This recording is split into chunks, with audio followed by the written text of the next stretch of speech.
નમસ્કાર વિદ્યાર્થી મિત્રો, હું મિતેશ રાજપૂત સ્વાગત કરું છું આપનું એમ જીપીએસસીમાં. વિદ્યાર્થી મિત્રો, પબેટની લેક્ચર સિરીઝમાં આજે જે આપણે ટોપિક જોવાનો છે થોડો ફેક્ચ્યુઅલ ટાઈપનો છે. ફેક્ચ્યુઅલ ટાઈપનો છે મતલબ એમાં ખાસ કોઈ એવી વસ્તુ નથી જે આપણે બહુ સમજવાની છે. આપણે અમુક વસ્તુ હોય ને, અમુક કી પોઈન્ટ્સ યાદ રાખવાના છે અને એ કી પોઈન્ટ્સનો ઉપયોગ કરીને આન્સર લખવાનો છે.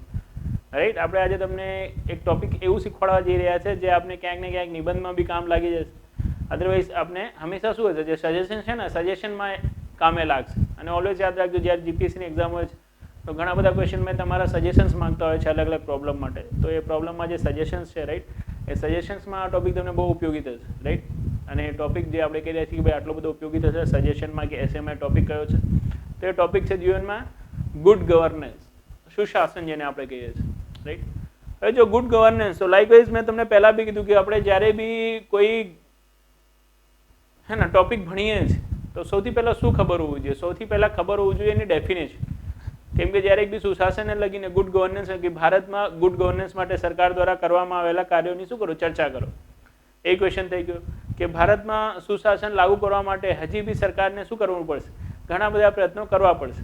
કે ભારતમાં શાસન વ્યવસ્થા સંબંધિત મુદ્દો જણાવીને, રાઈટ, એમાં કેવી રીતે કેવું સુધારો કરીને સુશાસનની પ્રક્રિયાને શું કરી શકાય છે, પોસિબલ કરી શકાય છે. એટલે પોસિબલ કરી શકાય છે, અત્યારે આખો પોસિબલ કરી શકાય છે, રાઈટ, એની ચર્ચા કરો. આવું કોઈ બી question.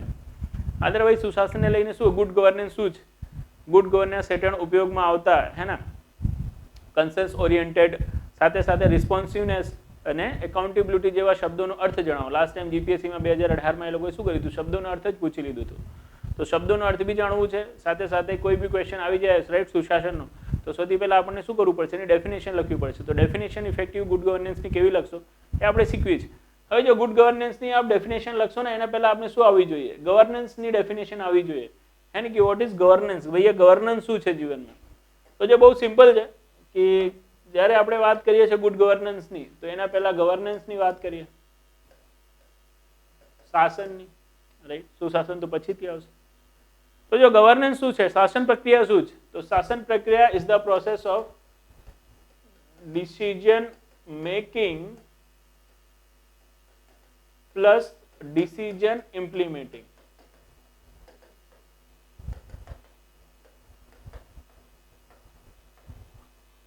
Right, decision making and decision implementing. શાસન, નિર્ણય લેવાની અને એ નિર્ણયને લાગુ કરવાની શું છે, પ્રક્રિયા છે. એની આપણે શું કહીએ છીએ? એને આપણે શાસન કહીએ છીએ, ગવર્નન્સ કહીએ છીએ. જે પ્રક્રિયાના હિસાબે શું કરવામાં આવે છે? સરકાર દ્વારા નિર્ણયો લેવામાં આવે છે અને પછી નિર્ણયો લઈને નિર્ણય શું કરવામાં આવે છે? લાગુ કરવામાં આવે છે. એ શું છે? શાસન છે. હવે આ શાસન સુશાસનમાં ક્યારે ફેરવાઈ જાય છે? જ્યારે આ નિર્ણય લેવાની અને નિર્ણય લાગુ કરવાની પ્રક્રિયામાં અમુક તત્વો શું કરવામાં આવે છે? ઉમેરવામાં આવે છે. અમુક તત્વોનું ધ્યાન રાખવામાં આવે છે. ત્યારે એ શાસનને સુશાસનમાં ફેરવી શકાય છે ને. જેમ કે મેં તમને કીધું કે ભાઈ શાસન શું છે? તો શાસન છે ડિસિઝન મેકિંગ પ્લસ ડિસિઝન ઇમ્પ્લિમેન્ટિંગની પ્રોસેસ. એ પ્રક્રિયા, જે પ્રક્રિયાના માધ્યમથી શું કરવામાં આવે છે?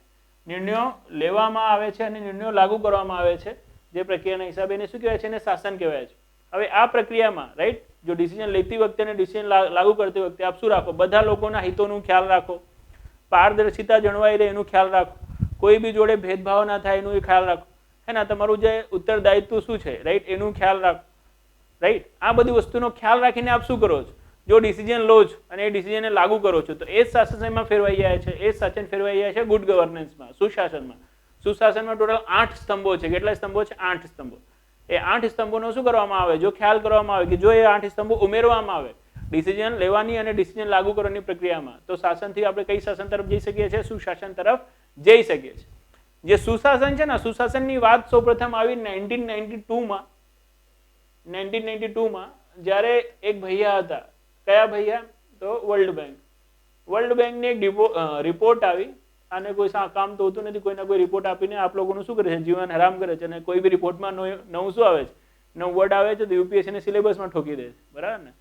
સસ્ટેનેબલ ડેવલપમેન્ટ હોય કે પછી ગુડ ગવર્નન્સ હોય, આ જ બધી સંસ્થાએ શું કર્યું છે? આપનું જીવન હરામ કર્યું છે. તેમની એક રિપોર્ટ આવી 1992માં, ગવર્નન્સ એન્ડ ડેવલપમેન્ટ, શાસન અને વિકાસ. અને આ રિપોર્ટમાં એમને કીધું કે ભાઈ જો વિકાસ કરવું છે તો શાસનની જે પ્રક્રિયા છે, એ શાસનની પ્રક્રિયાને શું કરવું પડશે? બદલવું પડશે. શાસનની પ્રક્રિયા માટે જે આપણે જે શક્તિનો ઉપયોગ કરી રહ્યા છે ને, ગવર્મેન્ટની જે પાવર છે, એ પાવર યુટિલાઇઝ કરવાનું જે મેનર છે ને, મેનરને બદલવું પડશે. જે રીતે આપ શું કરી રહ્યા છો, આપની તાકાતનો ઉપયોગ કરી રહ્યા છો, લાઇકવાઇઝ આપને શાસન કરવાનો જે અધિકાર આપી દીધો છે જનતાએ, તો પછી શું છે, આપ કોઈ બી ડિસિઝન લઈ શકો છો, કોઈ બી ડિસિઝન લાગુ કરી શકો છો. પણ એ ડિસિઝન લેવાની અને લાગુ કરવાની પ્રક્રિયામાં શું કરવામાં આવે, જો અમુક તત્વો ઉમેરવામાં આવે તો એ શાસનની પ્રક્રિયા લોકો માટે લાભદાયી નીવડે છે અને લોકોનું કલ્યાણ એના થશે. તો એને જ ગુડ ગવર્નન્સ કહેવાય છે, રાઈટ. એવું વર્લ્ડ બેંકની રિપોર્ટમાં કહેવામાં આવ્યું અને વર્લ્ડ બેંકે જ બતાવ્યું કે આ જે પ્રોસેસ ઓફ ડિસિઝન મેકિંગ અને ડિસિઝન ઇમ્પ્લિમેન્ટિંગ છે, એમાં જો શું કરવામાં આવે, આ 8 પિલર ઉમેરવામાં આવે તો ક્યાંક ને ક્યાંક ગવર્નન્સ શું થશે, ગુડ ગવર્નન્સ તરફ જશે, રાઈટ. તો અત્યાર સુધીની વાતોથી આપને એટલું તો ખ્યાલ આવી ગયો હશે કે ભાઈ ગવર્નન્સથી ગુડ ગવર્નન્સ તરફ જો જવું છે તો પ્રોસેસ તો સેમ છે, જે ગવર્નન્સની પ્રોસેસ છે તમારી ડિસિઝન લેવાની અને ડિસિઝન લાગુ કરવાની. ગુડ ગવર્નન્સ લાવવો છે, જો સુશાસન લાવવો છે તો બી શું કરવું પડશે, ડિસિઝન લેવું પડશે, લાગુ કરવું પડશે. પણ લેવાની અને લાગુ કરવાની પ્રક્રિયામાં શું કરવું પડે છે, આપણે 8 તત્વો ઉમેરવા પડે છે, 8 એલિમેન્ટ્સ એના ધ્યાન રાખવા પડે છે, રાઈટ. તો પછી શું થઈ શકે છે, શાસન પ્રક્રિયા સુશાસન પ્રક્રિયામાં ફેરવી શકાય છે. તો એ 8 તત્વો કયા છે, 8 એલિમેન્ટ કયા છે, રાઈટ, એને આપણે જોવાનું છે.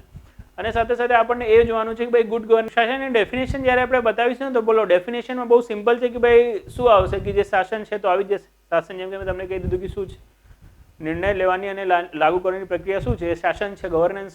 હવે આ જ ગવર્નન્સમાં શું રાખો છો, નિર્ણય લેવામાં અને લાગુ કરવામાં. જો મેં તમને કીધું કે ભાઈ જે પહેલા 8 પિલર છે ગુડ ગવર્નન્સના, એને 8 પિલરને ધ્યાન રાખો છો, તે ગુડ ગવર્નન્સમાં ફેરવાઈ જશે.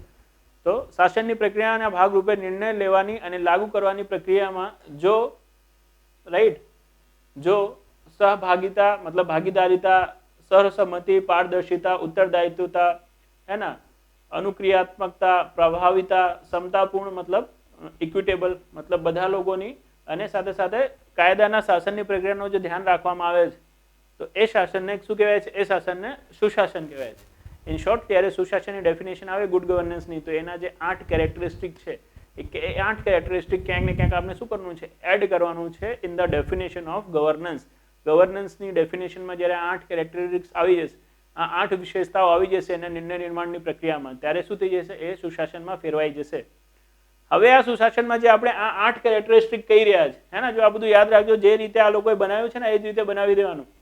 પ્રાઇવેટ ગુડ ગવર્નન્સ શું છે, ક્યાંક બી લખવાનો મોકો મળ્યો તો વચ્ચે ગુડ ગવર્નન્સ લીધું અને 60 60 60 60 60 60, આમ વધારે 60 60 ના કરતા, જોઈ લેજો કે શું થાય, 8 જ થાય, કેમ કે 8 શું છે, 8 એના પિલર છે અને એકદમ ગોખેલા હોવા જોઈએ. 8 8 પિલર્સ એકદમ આંગળા પર જ હોવું જોઈએ, આંગળના ટેરવે જેને તમે કહો છો, ઇંગ્લિશમાં બી અને ગુજરાતીમાં, હે ને. જેમ કે કન્સેસસ ઓરિએન્ટેડ, અહીંયાથી આપણે જોઈ શકીએ છીએ consensus oriented, accountable, transparent, responsive, equitable and inclusive, effective and efficient, follows the rule of law, participatory.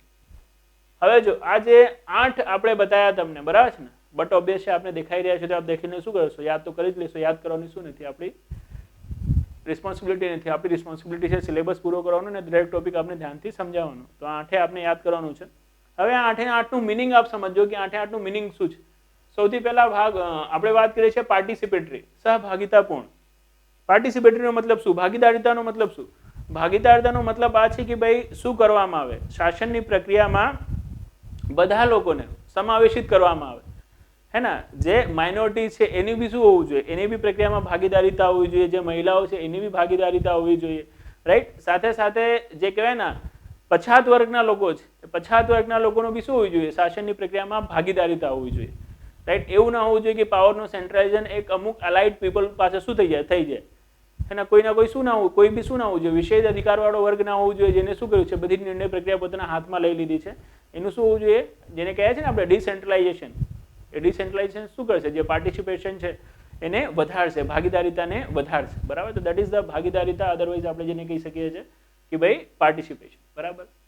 પછી નેક્સ્ટ આવે છે કન્સેન્સસ ઓરિએન્ટેડ, આને કહેવાય છે બધાના હિતોનું ધ્યાન, રાઈટ. આ રીતે આપણે શું કહી શકીએ છીએ, આ રીતે આપણે ગુજરાતીમાં કહી શકીએ છીએ, સર્વસહમતિ બી કહી શકીએ છીએ ગુજરાતીમાં કેવું હોય તો. હવે જો કન્સેન્સસ ઓરિએન્ટેડ શું છે, કન્સેન્સસ ઓરિએન્ટેડ શું છે, હે ને. સર્વસહમતિ શું છે, સર્વસહમતિનો એ મતલબ નહીં કે બધા લોકો જેના ઉપર સહમત થઈ ગયા, રાઈટ, એને જ શું કરવામાં આવશે, લાગુ કરવામાં આવશે, એવું તો છે નહીં. બધા લોકો શું કરશે, એક જ વસ્તુ ઉપર સહમત થઈ જાય, એ પોસિબલ નથી. હા, બટ આ તો છે કે શું હશે, અમુક બાબતો એવી હશે જેમાં શું હશે, બધા લોકોનો હિત હશે. है ना, જેને કહેવાય છે ભાઈ કોમન ગોલ્સ, है ना, જેમ કે કોમન મિનિમમ પ્રોગ્રામ હેઠળ શું કરવામાં આવે છે, જે ગઠબંધન છે ગઠબંધનો કરવામાં આવે છે, है ना, જેમ કે શિવસેના અને કોંગ્રેસનું શું થયું, ગઠબંધન થયું, તો કોમન મિનિમમ પ્રોગ્રામ લઈને આયા લોકો કે ભાઈ શું કહે, તમને બી આટલી વસ્તુ છે તો કરવી જ છે, અમને બી આટલી વસ્તુ જો છે કરવી જ, તો એટલી વસ્તુ તો શું કરીશું આપણે કરીશું જ, અને પછી બાકી નક્કી કરીશું કે બાકી કઈ કઈ શું કરવાનું છે, આપણે ડિસિઝન લેવાનું છે, પણ એ ડિસિઝન લેતા વખતે આપણે ધ્યાન રાખીશું કે શું ના થાય, કોઈની બી લાવડી ના દુભાય, है ना, કોઈનું બી અહિત ના થાય, એને જ કહેવાય છે કન્સેન્સસ ઓરિએન્ટેડ, है ना, સર્વસહમતિ ઉન્મુખ કે સર્વસહમતિથી લીધેલો નિર્ણય, બરાબર છે, જેમાં બધા વર્ગોના હિતોનું શું કરવામાં આવે છે, ધ્યાન રાખવામાં આવે છે, બધા વર્ગોના હિતોનું ધ્યાન રાખવામાં આવે છે, અને સાથે સાથે શું ના થાય, કોઈ બી વર્ગનો શું ના થાય, અહિત ના થાય, રાઈટ, એને શું કરવામાં આવે છે, એને લાગુ કરવામાં આવે છે, આને કહેવાય છે કન્સેન્સસ ઓરિએન્ટેડ. ઓલવેઝ યાદ રાખજો કે શું હોય છે, એવા કાર્યો જેમાં શું છે, બધા લોકોનો હિત છે, है ना, યુટિલિટેરિયન હોય છે, વન ટાઈપ ઓફ યુટિલિટેરિયન મતલબ જેમાં મેક્સિમમ લોકોને શું હોય, બેનિફિટ મળતું હોય, બધા લોકો જેનાથી લાભાન્વિત થતા હોય, એ કાર્ય કરવાનું, અને સાથે સાથે એ કાર્ય કરવાનું જેનાથી શું ના થતું હોય, કોઈનું અહિત ના થતું હોય. લાઈક જ કોઈ એક એવી વસ્તુ છે જેનાથી શું થઈ રહ્યું હોય, મેક્સિમમ લોકોને ગેઇન થઈ રહ્યું છે, 90% લોકોને શું થઈ રહ્યું છે, ફાયદો થઈ રહ્યો છે, પણ 10% વલ્લેભરણ સેક્શન એવો છે, વલ્લેભરણ સેક્શન મતલબ સુભેદ વર્ગ એવો છે જેનાથી શું થશે, એ કાર્ય કરવાથી નુકસાન થશે, તો પછી એ કાર્ય કરવું જોઈએ નહીં. આને જ કહેવાય છે કન્સેન્સસ ઓરિએન્ટેડ, હે ને, સર્વસહમતિ. બટ ઓબ્વિયસ છે દરેક કાર્યોમાં શું નહીં હશે, દરેક લોકો બધા લોકોનું શું નહીં હોય, ફાયદો નહીં હોય, ના દરેક લોકો શું હશે, સહેમત હશે, પણ જેનાથી શું થાય, મેક્સિમમ લોકોનો ફાયદો થાય એ કરો, સાથે સાથે એ કાર્ય તો બિલકુલ ના કરો જેનાથી શું થતું હોય, કોઈ અહિત થતું હોય, કોઈનું અહિત થતું હોય, દેટ ઇઝ સર્વસહમતિ ઉન્મુખ કન્સિસ્ટન્ટ ઓરિએન્ટેડ, રાઈટ. આને ખાસ યાદ રાખજો. તો આ બે વર્ડને શું કર્યા છે આપણે, મતલબ સમજી લીધા છે. હવે આગળ સમજીએ ત્રીજો પિલર. ત્રીજો પિલર છે આપણો પારદર્શિતા, ટ્રાન્સપરન્સી. ટ્રાન્સપરન્સીનો મતલબ આપ સમજો છે કે ભાઈ ટ્રાન્સપરન્સીમાં શું કરવું જોઈએ, है જેમ કે અહીંયા લખેલું છે કે ભાઈ ટ્રાન્સપરન્સીનો મતલબ આ હોય છે કે જે નિર્ણય પ્રક્રિયા લેવામાં આવી રહ્યા છે, અને રૂલ્સ એન્ડ રેગ્યુલેશન્સ, રાઈટ, શું કરવામાં આવી રહ્યા છે એનું ધ્યાન લેવામાં આવી રહ્યું છે નિર્ણય પ્રક્રિયામાં. નિર્ણયની પ્રક્રિયામાં શું કરવામાં આવ્યું છે, રૂલ્સ એન્ડ રેગ્યુલેશન્સનું ધ્યાન રાખવામાં આવ્યું છે, એનું શું હોય, એનું લોકોને અહેસાસ થાય, ત્યારે કહેવાય છે કે શું છે, પારદર્શિતા છે, ટ્રાન્સપરન્સી છે. તો ટ્રાન્સપરન્સી શું છે, તો નિર્ણય નિર્માણની પ્રક્રિયામાં નિયમ અને વિનિયમ મતલબ રૂલ્સ એન્ડ રેગ્યુલેશનના મુજબ શું થયું છે, કાર્ય થયું છે, એવું લોકો પાસે શું હોય, માહિતી પહોંચતી હોય, તો એ પ્રક્રિયાને કહેવાય છે ટ્રાન્સપરન્સી, પારદર્શિતા, રાઈટ. અને સાથે સાથે શું હોય, એમનું સૂચના જે છે, સૂચના શું મળી શકે, આસાનીથી મળી શકે, જે રીતે કાર્ય કરવામાં આવી રહ્યું છે, ડિસિઝન લેવામાં આવી રહ્યું છે, રાઈટ, એના વિશેની શું હોય, એમને જાણકારી મળતી રહે, રાઈટ. તો આ છે આપણી પારદર્શિતા. બહુ સિમ્પલ છે, આમાં તો એવું છે નહીં કે આપણે વધારે કોઈ ટેન્શન થશે. આપણે બીજું એક આપણે બતાવીએ જે સ્પેશિયલ છે, દેટ ઇઝ રૂલ ઓફ લો. હવે જો રૂલ ઓફ લો શું છે, તો રૂલ ઓફ લો એ છે કે ભાઈ મત્સ્ય ન્યાય ના હોવું જોઈએ.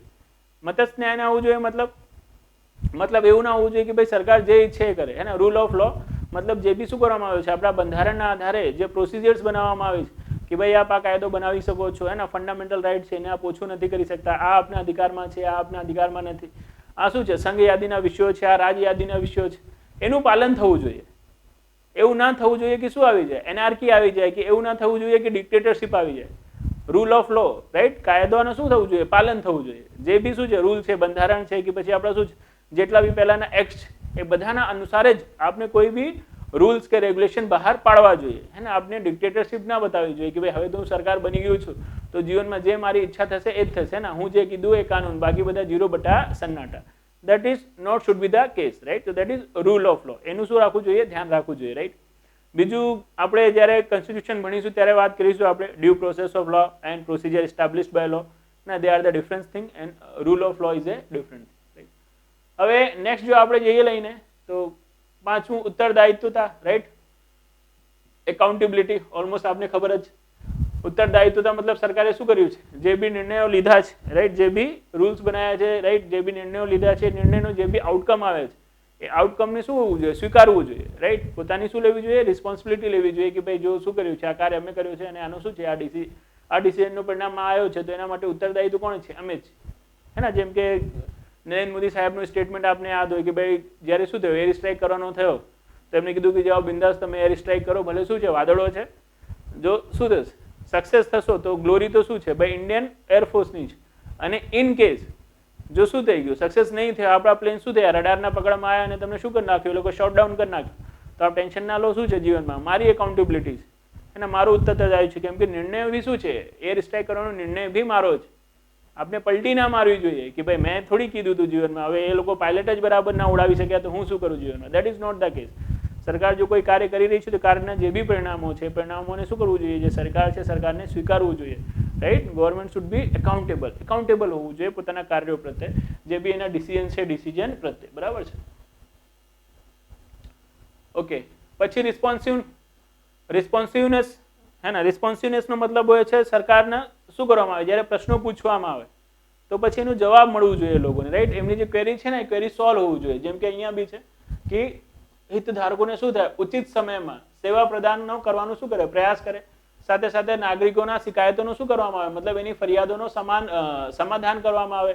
નાગરિક ઓરિએન્ટેડ મતલબ સિટીઝન ઓરિએન્ટેડ સેવાઓ હોય, સાથે સાથે શું હોય, જે નાગરિકોની જરૂરિયાત છે એવી સેવાઓ હોય, એને કહેવાય છે રિસ્પોન્સિવનેસ ગવર્મેન્ટ. રિસ્પોન્સિવ ગવર્મેન્ટ મતલબ વોટ, કે જે આપ શું કરી રહ્યા છો, ફરિયાદ કરી રહ્યા છો, એનું તો શું કરવામાં આવે, નિરાકરણ કરવામાં આવે છે. મતલબ જેને આપણે કહીએ છીએ ને ફરિયાદ નિવારણ તંત્ર, રાઈટ. એ ફરિયાદ નિવારણ તંત્રની તો શું હોવી જોઈએ, જે વ્યવસ્થા છે વ્યવસ્થા હોવી જ જોઈએ. એની સાથે સાથે કોઈ બાર બાર ફરિયાદ કરી રહ્યો છે કોઈ એક વસ્તુને લઈને કે આ પ્રોસિજરમાં શું છે, આ ખોટું છે, તો ગવર્મેન્ટને શું કરવું જોઈએ, એને સિટીઝન ઓરિએન્ટેડ બનાવવું જોઈએ કે ના યાર આ લોકોને આ રીતે નહીં ફાવી રહ્યું, તો આપણે શું કરીએ, હવે એને ચેન્જ કરી દઈએ અને આનું જે પ્રોસિજર છે પ્રોસિજરને બદલીએ. સાથે સાથે એક બેઝિક શું છે, જે સર્વિસીસ છે એ સર્વિસીસ શું હોય, ઇઝીલી નાગરિકો સુધી શું થાય, ડિલિવર થાય એવું પ્રયાસ કરીએ. એને કહેવાય છે રિસ્પોન્સિવ ગવર્મેન્ટ. હે ને. આપ સરકારનો શું કરો, દરવાજો ખટકાવો, સરકાર મને આ સેવાઓ જોઈએ, આ સેવાઓ જોઈએ, આ તો અમારા અધિકાર છે, આ તો અમને આપો જ, તો સરકાર તમને આપે. સરકાર અમને આ નથી ફાવી રહ્યું તો સરકાર શું કરે, એનું નિરાકરણ લાવે અને એમાં સુધારો લાવે. That is રિસ્પોન્સિવનેસ. રિસ્પોન્સિવનેસનો મતલબ ખાલી આ નથી હોતો કે જ્યારે શું મળશે, એમને ફરિયાદ મળશે તો પછી શું કરશે એ લોકો, આપને એનું સોલ્યુશન આપશે કે ભાઈ તમારી ફરિયાદ આવી હતી તો ચલો તમારી પ્રોબ્લેમનું શું લાવીએ, નિરાકરણ લાવીએ. એવું નથી. ફરિયાદના નિરાકરણની સાથે સાથે હે ને ગિવરનેસ રીએડ્રેસલ મિકેનિઝમની સાથે સાથે શું હોય છે, જો બાર ગિવરનેસ આવી રહી છે કોઈ વસ્તુને લઈને તો એમાં સુધારો કરો. સાથે સાથે જે લોકોની માંગ છે એ માંગોને અનુરૂપ શું કરો, આપની યોજનાઓ બનાવો અને એમની જે જરૂરિયાતો છે જરૂરિયાતોની શું કરો, પૂર્તિ કરો. હે ને. That is responsiveness, right. તો એ રિસ્પોન્સિવનેસનો જે મિનિંગ હોય છે ગુડ ગવર્નન્સ માટે, એને બી આપણે શું રાખવું જોઈએ, યાદ રાખવું જોઈએ, રાઈટ. બાકી બીજા બે રહી ગયા છે, રાઈટ. ઇફેક્ટિવ એન્ડ એફિકેસી અને ક્ષમતાપૂર્ણ મતલબ ઇક્વિટેબલ એન્ડ ઇન્ક્લુઝિવ. ઇક્વિટેબલ અને ઇન્ક્લુઝિવનો મતલબ આપ જાણો જ, રાઈટ. ઇન્ક્લુઝિવ મતલબ શું હોવું જોઈએ, બધા માટે હોવું જોઈએ. સરકારના જે નિર્ણયો છે, રાઈટ, બધા લોકોને શું થાય, એનાથી લાભ થાય, કે બધા માટે સરખા હોવું જોઈએ, સમાન હોવા જોઈએ, રાઈટ. દેટ ઇઝ સમાવેશી ઇન્ક્લુઝિવ. અને ક્ષમતાપૂર્ણ મતલબ કોઈ બી એલિટ વર્ગ ના હોવું જોઈએ. એના જો કાયદો છે તો કાયદામાં કોઈ બી વિશેષ વર્ગો માટે, મતલબ જે ઉચ્ચ કક્ષાના લોકો છે એના માટે અલગથી વિશેષ પ્રાવધાનો ના હોવા જોઈએ, રાઈટ. સમાન કાયદાઓ અને સાથે સાથે શું હોવું જોઈએ, એનું સમાન લાભ એ બધા માટે હોવું જોઈએ. That is what, that is equitable and inclusive. હે ને, જેમ અહીંયા લખેલું જ છે. હવે એના પછી નેક્સ્ટ આપણે જઈએ પ્રભાવી અને દક્ષ. તો પ્રભાવી અને દક્ષનો મતલબ આવે છે, બહુ સિમ્પલી આપણે કહીએ તો દક્ષતા યાને કે યુટિલાઇઝેશન, રિસોર્સ યુટિલાઇઝેશનમાં શું હોવું જોઈએ, જે સરકાર છે સરકારનું ધ્યાન હોવું જોઈએ કે ભાઈ જે સાધનો છે સાધનોનો શું થાય, મેક્સિમમ ઉપયોગ થાય નહીં, ઓપ્ટિમમ યુટિલાઇઝેશન થાય. ઓપ્ટિમમ યુટિલાઇઝેશનનો મતલબ એનું જે ઇષ્ટતમ પરિણામ છે ને એ ઇષ્ટતમ પરિણામ મળે, એને કહેવાય છે ઓપ્ટિમમ યુટિલાઇઝેશન. તો optimum utilisation of the resources, right, આ રીતે હોવું જોઈએ, રાઈટ. ઇષ્ટતમ ઉપયોગ ઓફ રિસોર્સ, ઇષ્ટતમ ઉપયોગ સંસાધનોનો ઇષ્ટતમ ઉપયોગ હોવો જોઈએ. ઓછામાં ઓછા સંસાધનોથી વધારેમાં વધારે શું તળી જાય, લાભ મળી જાય એવું શું કરવું જોઈએ, સરકારને પ્રક્રિયા કરવી જોઈએ, રાઈટ. તો આ ટોટલ 8 વર્ડ છે, આને ગોખી જજો અને 8 મિનિંગ હે ને જે આપણે કીધા છે મિનિંગ યાદ રાખજો. આ કોઈ બી મિનિંગ આપણે બતાવી શકે છે કે ભાઈ ગુડ ગવર્નન્સ માટે પાર્ટિસિપેટરી એન્ડ કન્સેન્સસ ઓરિએન્ટેડ હે ને એનું સમજાવો, કે પછી એકાઉન્ટેબિલિટી અને ટ્રાન્સપરન્સી સમજાવો, કે રિસ્પોન્સિવનેસ સમજાવો, રાઈટ, અને રૂલ ઓફ લો સમજાવો, રાઈટ. આમાંથી 6 માંથી જ આવશે, બાકી આ તો ઇઝી છે. Equitable and inclusive, effective and efficient, નામથી જ ખબર પડી જાય છે. એફિશિયન્ટ મતલબ શું છે, એફિશિયન્ટ યુટિલાઇઝેશન ઓફ રિસોર્सेस, અને ઇક્વિટેબલ એન્ડ ઇન્ક્લુઝિવ એટલે બધા માટે સરખું હોવું અને બધા લોકોને સમાવેશિત કરતું હોવું, એવું શું કરવું જોઈએ, કાયદો બનાવવો જોઈએ કે એવા જ પ્રક્રિયાઓનું સંચાલન કરવું જોઈએ. તો આ બંનેના મિનિંગ તો ઇઝી છે. જો મિનિંગ પૂછશે ને તો આ 6 માંથી પૂછશે, અને જે તમે સમજો છો એ રીતે નહીં. ગુડ ગવર્નન્સમાં એનું મિનિંગ જે રીતનું છે ને એ રીતે આપણે લેવાનું છે, right. That is the thing. હે ને. કન્સેન્સસ ઓરિએન્ટેડ, સર્વસહમતિ ઉન્મુક્તનો મતલબ એ નથી કે બધા લોકો હા પાડે, જેમાં શું હોય વધારેમાં વધારે લોકોનો હિત હોય અને કોઈનો બી અહિત ના હોય, એને કહેવાય છે કન્સેન્સસ ઓરિએન્ટેડ. હે ને. આ રીતે આપણે શું કરવું જોઈએ, અહીંયા લેવું જોઈએ, રાઈટ. તો આ છે આપણા 8 પિલર્સ. એ 8 પિલર્સ જ્યારે શું રાખીશું આપણે ધ્યાને રાખીશું, ક્યારે, નિર્ણય લેતી વખતે અને લાગુ કરતી વખતે તો આપણે શું કરી શકીએ છીએ? શાસનને સુશાસનમાં ફેરવી શકીએ છીએ. તો શું ભારતમાં જે સુશાસનની પ્રક્રિયા છે આ લેવામાં આવી છે, મતલબ એ હાંસિલ કરી લેવામાં આવી છે? સરકાર દ્વારા ભારતમાં સુશાસન લાવવા માટે કયા કયા પ્રયાસો કરવામાં આવ્યા છે? અને સરકાર દ્વારા ભારતમાં સુશાસન લાવવા માટે કયા કયા પ્રયાસો કરવામાં આવ્યા છે તો આ જોવાનું છે. અને બીજું આપણને આ જોવાનું છે કે ભાઈ ભારતમાં જે સુશાસનની પ્રક્રિયા છે એની સામે હર્ડલ્સ કયા કયા છે.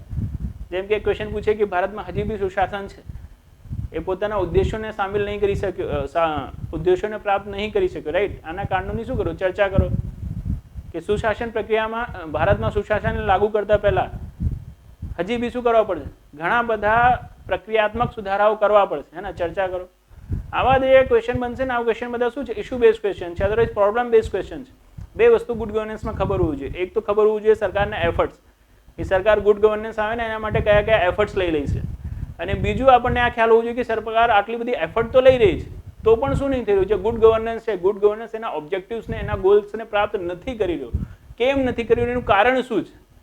રાઈટ? હવે કારણ ખબર હોય, એફર્ટ ખબર હોય, એના પછી ત્રીજું આપણે ખબર હોવું જોઈએ કે હજી બી કયા સુધારાઓ કરવામાં આવે તો જે ગુડ ગવર્નન્સ છે, ગુડ ગવર્નન્સની પ્રક્રિયાને શું કરી શકીશું? આપણે હાંસિલ કરી શકીશું, રાઈટ? આ ત્રણ જો આપણે કામ ખબર પડી, ગુડ ગવર્નન્સનું ડેફિનેશન ખબર પડી અને એમાં જે 8 વસ્તુઓ છે, 8 વસ્તુનું શું થયું? મિનિંગ ખબર પડ્યું, તો પછી ગુડ ગવર્નન્સથી કોઈ બી ક્વેશ્ચન આવી જાય, કોઈ બી ક્વેશ્ચન આવી જાય, આપ આરામથી એને એડ્રેસ કરી જશો.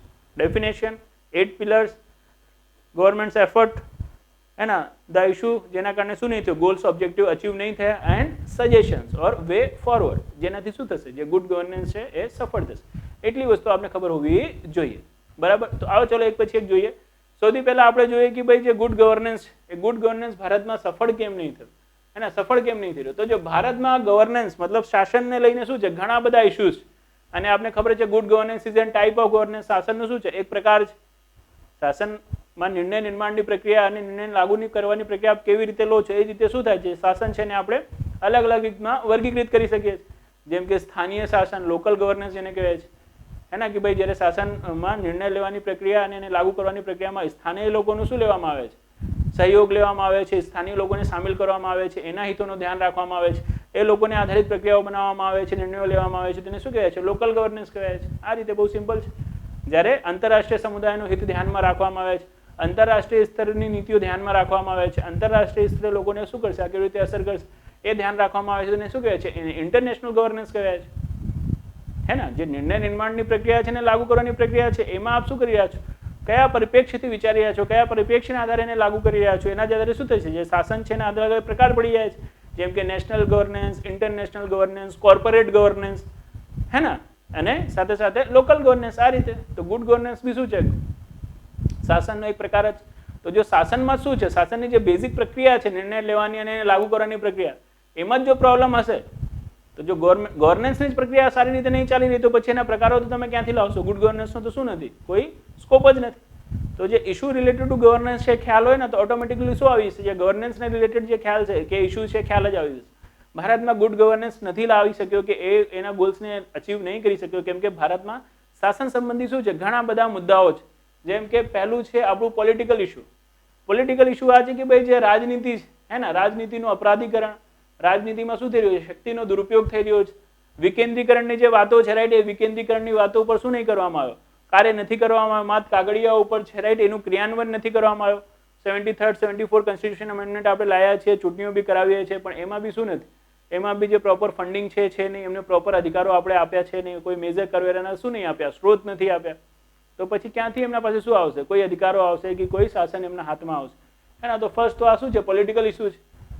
જે ડિસિઝન લેવાવાળા લોકો જ છે, એ ડિસિઝન લેવાવાળા લોકો જ શું નથી?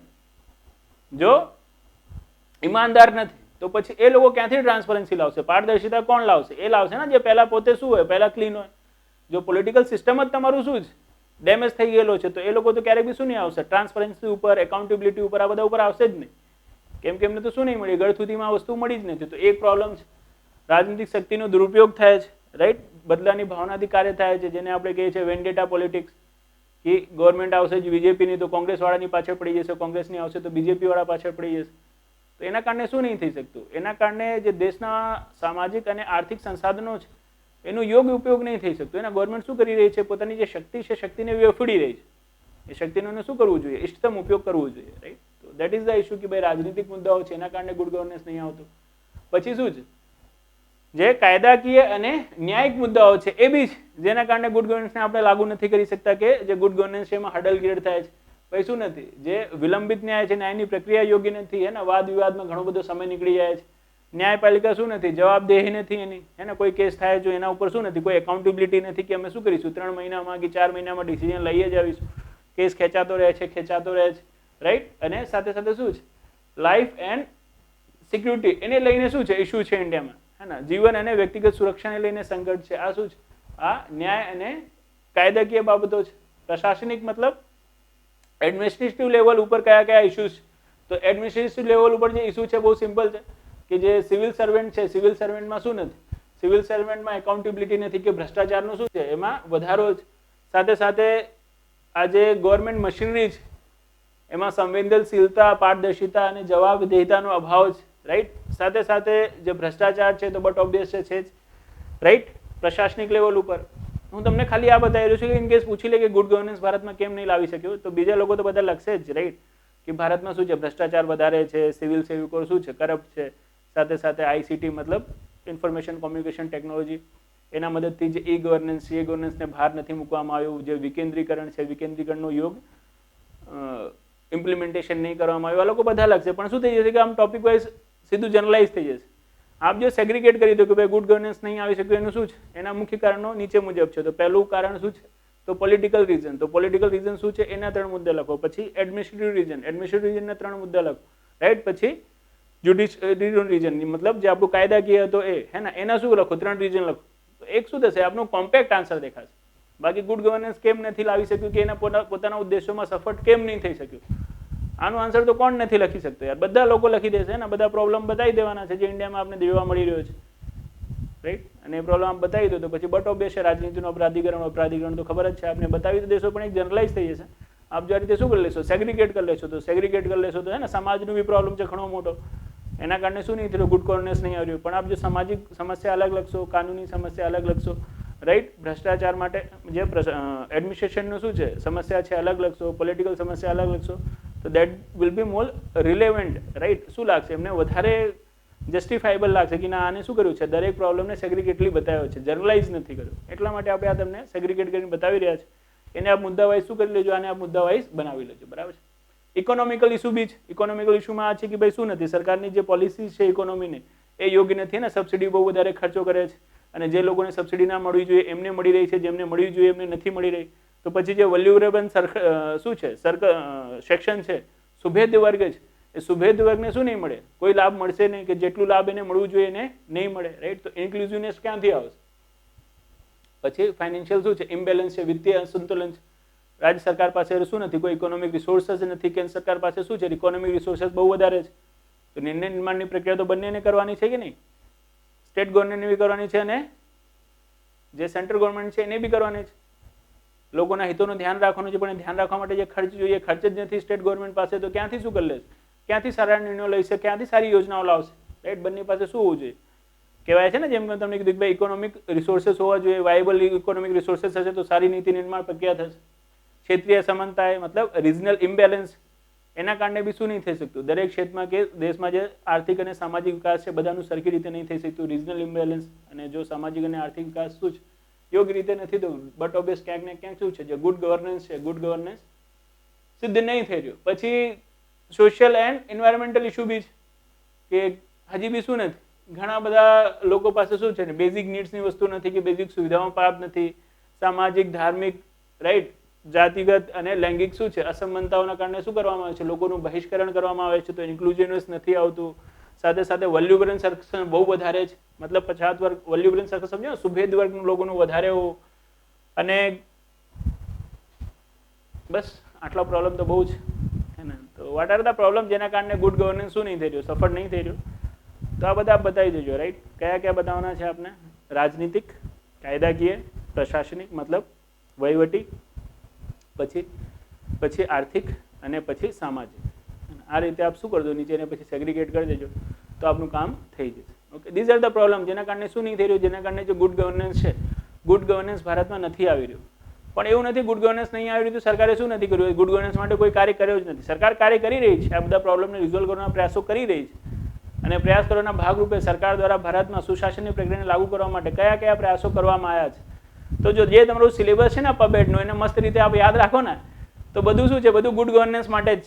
જે બી વસ્તુથી શું થાય છે, ટ્રાન્સપરન્સી વધે છે, એકાઉન્ટેબિલિટી આવે છે, ઇન્ક્લુઝિવનેસ આવે છે, રાઈટ. સાધનોનો શું થાય છે, ઉચિત સંસાધનોનો ઇષ્ટતમ ઉપયોગ થાય છે, એ બધું ગુડ ગવર્નન્સ માટે જ. કેમ કે આ 8 પિલર શું છે, ગુડ ગવર્નન્સના પિલર છે. તો જે આપ શીખ્યા છે ને, citizen charter, social audit, RTI, FRBM, આ બધું આમાં યુઝ થશે. પંચાયતી રાજ સંસ્થાઓ, ઈ ગવર્નન્સ, સિલેબસ જેને યાદ છે ને તો ધડાધડ લખી દેશે કે ભાઈ સરકાર દ્વારા સુશાસનની પ્રક્રિયાને લાગુ કરવા માટે કયા કયા શું કરવામાં આવ્યા છે, પ્રયાસો કરવામાં આવ્યા છે. તો સરકાર શું કરી રહી છે, દરેક પ્રક્રિયા ઉપર શું લાવી રહી છે, ઈ ગવર્નન્સની પ્રક્રિયા લાવી રહી છે, જેનાથી શું થાય, ભ્રષ્ટાચારમાં ઘટાડો થાય. સરકાર દ્વારા વિત્તીય સંસાધનોનો ઇષ્ટતમ ઉપયોગ થાય એના માટે એફઆરબીએમ જેવું શું કરવામાં આવ્યું છે, કાયદો બનાવવામાં આવ્યો છે, જેનાથી સરકાર શું કરશે, પોતાના ખર્ચાઓ છે, ખર્ચાઓને નિયંત્રિત કરશે, જેનાથી આર્થિક સંસાધનોનો ઇષ્ટતમ ઉપયોગ થાય છે કે નહીં. Fiscal responsibility and budgetary management act મેં તમને બતાવ્યો હતો, હે ને. લોકોની શું છે, જે ફરિયાદ છે આપણને ખબર પડે, સાથે સાથે આપણે શું કરી શકીએ, એમના જરૂરિયાત મુજબ યોજનાઓ બનાવી શકીએ, પ્રક્રિયાઓ બનાવી શકીએ. એના માટે સિટીઝન ચાર્ટર, સિટીઝન ચાર્ટરમાં સૌથી વધારે આપણે ક્યાં ફોકસ કરીએ છીએ, ગવર્નન્સ રીએડ્રેસલ મિકેનિઝમમાં કરીએ છીએ કે નહીં. અને સાથે સાથે શું કરીએ છીએ, એમને રિસ્પોન્સિવનેસ મતલબ એમની જે સેવાઓ છે આ સેવાઓ આપને મળશે બતાવીએ છીએ, આટલા સમયમાં મળી જશે આપણે બતાવીએ છીએ. તો રિસ્પોન્સિવનેસ માટે શું છે, સિટીઝન ચાર્ટર છે કે નહીં. સોશિયલ ઓડિટ, સોશિયલ ઓડિટ શેના માટે, તો પાર્ટિસિપેશન, શાસનમાં ભાગીદારી આવી ગઈ ને ગ્રામસભાની, સોશિયલ ઓડિટ હેઠળ. તો આ રીતે જેટલું આપને આવડે છે. આરટીઆઈ, તો આરટીઆઈથી શું છે, ટ્રાન્સપરન્સી, પારદર્શિતા. ખ્યાલ આવ્યો આપને. તો એ 8 પિલરને લાગુ કરવા માટેના શું છે, જે કહેવાય ને આપણે કે કાર્યો છે સરકારના, એ બધા કાર્યો શું છે, ગુડ ગવર્નન્સ માટેના છે. અને બહુ આરામથી આપ બતાવી શકો છો, રાઈટ.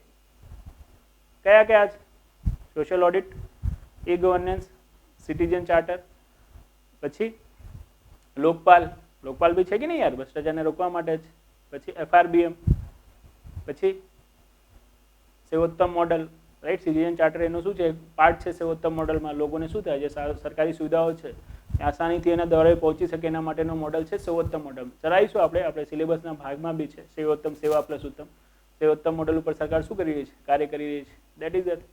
રાજ્ય સરકારો માટે શું છે, જે વિત્તીય પ્રબંધન છે, વિત્તીય પ્રબંધન, રાઈટ. આ રીતે આપ શું કરી શકો છો, ગુડ ગવર્નન્સ છે, ગુડ ગવર્નન્સના કરવા માટે સરકાર શું કરી રહી છે આપ કરી શકો છો. પંચાયતી રાજ સંસ્થાઓ, અહીંયા બી આપ જોશો તો ઓલમોસ્ટ એમને એ જ બતાવ્યું હશે, એ જ ઈ ગવર્નન્સ છે, રાઈટ. આરટીઆઈ છે, સોશિયલ ઓડિટ છે, રાઈટ. ગવર્નન્સ રીએડ્રેસલ મિકેનિઝમ છે, સેવોત્તમ મોડલ છે, સિટીઝન ચાર્ટર છે, વિત્તીય પ્રબંધન મતલબ એફઆરબીએમ છે. આ બધાથી શું કરી રહી છે, આ બધાથી સરકાર. પછી જેટલા બી શું છે, પછાત વર્ગના લોકો માટેની યોજનાઓ છે, એમાં બી છે ને સુભેદ વર્ગના લોકોને આપણે શું કરવું છે, સામેલ કરવું છે. એનું શું ના થાય, એનું અહિત ના થાય, આપણે ધ્યાન રાખવું છે. એને તો આપણે શું કહીએ છીએ, ઇક્વિટેબલ એન્ડ ઇન્ક્લુઝિવ કહીએ છીએ કે નહીં. તો એના માટે જે યોજનાઓ છે, પછાત વર્ગ લોકોની યોજનાઓ, રાઈટ. શાસનનું વિકેન્દ્રીકરણ, 73rd અને 74th. તો દેટ ઇઝ ધ થિંગ, જેનાથી શું આવશે, જે ગુડ ગવર્નન્સ છે આવશે. તો ગુડ ગવર્નન્સના જે ડાયમેન્શન આપણને તમને બતાવવાના હતા ને, ડાયમેન્શન બતાવી દીધા છે. સિમ્પલ ટોપિક છે, મગજ ઉપર કોઈ લોડ લાવવાની જરૂર નથી. શાસનને સમજો છો તો એ શાસન સુશાસનમાં કેવી રીતે ફેરવશે એને સમજો. 8 પિલર એડ થશે તો ફેરવાશે. હવે આ 8 પિલર જે આપણે એડ કરી રહ્યા છે એમાં દરેકનું મિનિંગ શું છે એ જાણો. હવે આ 8 પિલર એડ કરવા માટે સરકારે જે કાર્યો કર્યા છે શું છે, સુશાસન લાવવા માટેના સરકારના પ્રયાસો છે. પણ આ પ્રયાસો થવા છતાં પણ સુશાસન કેમ નહીં આવી રહ્યું, કેમ કે ઇન્ડિયામાં પોલિટિકલ લેવલ ઉપર, એડમિનિસ્ટ્રેટિવ લેવલ ઉપર, ઇકોનોમિક લેવલ ઉપર, સોશિયલ લેવલ ઉપર શું છે, પ્રોબ્લેમ્સ છે. અને એ પ્રોબ્લેમ્સના કારણે આ બધું શું નહીં થઈ રહ્યું, એ ઇફેક્ટિવ નહીં થઈ રહ્યું જેટલું હોવું જોઈએ સરકારના એફર્ટ. તો પ્રોબ્લેમ કયા કયા છે એને બતાવી દો. હવે એને સુધારવા માટે સરકારે શું પ્રયત્ન કરવું જોઈએ, તો જે પ્રોબ્લેમ આપણે દેખાઈ રહ્યું છે એના અકોર્ડિંગલી સોલ્યુશન. હે ને, રાજનીતિમાં અપરાધીકરણને રોકવું જોઈએ, હે ને, જનપ્રતિનિધિ અધિનિયમ સશક્ત કરવું જોઈએ, પારદર્શિતા વધારવા માટે જે આઈસીટી મતલબ ઈ ગવર્નન્સ છે, ગવર્નન્સ ઉપર જોર આપવું જોઈએ. સિટીઝન ચાર્ટર માટે શું કરવું જોઈએ, કાયદો લાવવો જોઈએ, time bound service delivery system લાવવું જોઈએ. સંસાધનોનું ઉચિત પ્રબંધન કરવા માટે એફઆરબીએમ એક્ટની જોગવાઈઓને શું કરવું જોઈએ, લાગુ કરવું જોઈએ. ખ્યાલ આવે કે નહીં આપણે, દેટ ઇઝ ધ થિંગ. એ બધા શું છે આપણા સજેશન, વે ફોરવર્ડ. આનાથી વધારે તમે શું કરો, ગુડ ગવર્નન્સમાં કશું બી કરો એ કોઈ મિનિંગનું જ નથી. કેમ કે જે બી આન્સર આપ લખવાનો છે ને, લખવાનો તો આટલાના આધાર ઉપર હતો અને આટલું શું થઈ ગયું, મોર દેન એનફ થઈ ગયું. આપ યુપીએસસી બી કરતા હો તો ગુડ ગવર્નન્સમાં જો આપને આટલા એંગલ્સ ખબર છે ગુડ ગવર્નન્સના, તો આપનું કામ શું છે? આપનું કામ છે પછી આપનું કોઈ ટેન્શન જ નથી. જે ક્વેશ્ચન આવવું હોય જીવનમાં આવવા દો, એસે આવવું હોય તો આવવા દો, તો બી કોઈ ટેન્શન છે નહીં. બરાબર? તો બોલો જીવનમાં બરાબર. તો આ હતું આપણું topic good governance. Next time જ્યારે મળીશું તો આપણે વાત કરીશું કયા ટોપિકની. બટ ઓબ્વિયસ છે નેક્સ્ટ ટોપિક. આ ટોપિકમાં કેટલું, તો આ ટોપિકમાં આટલું. Thank you.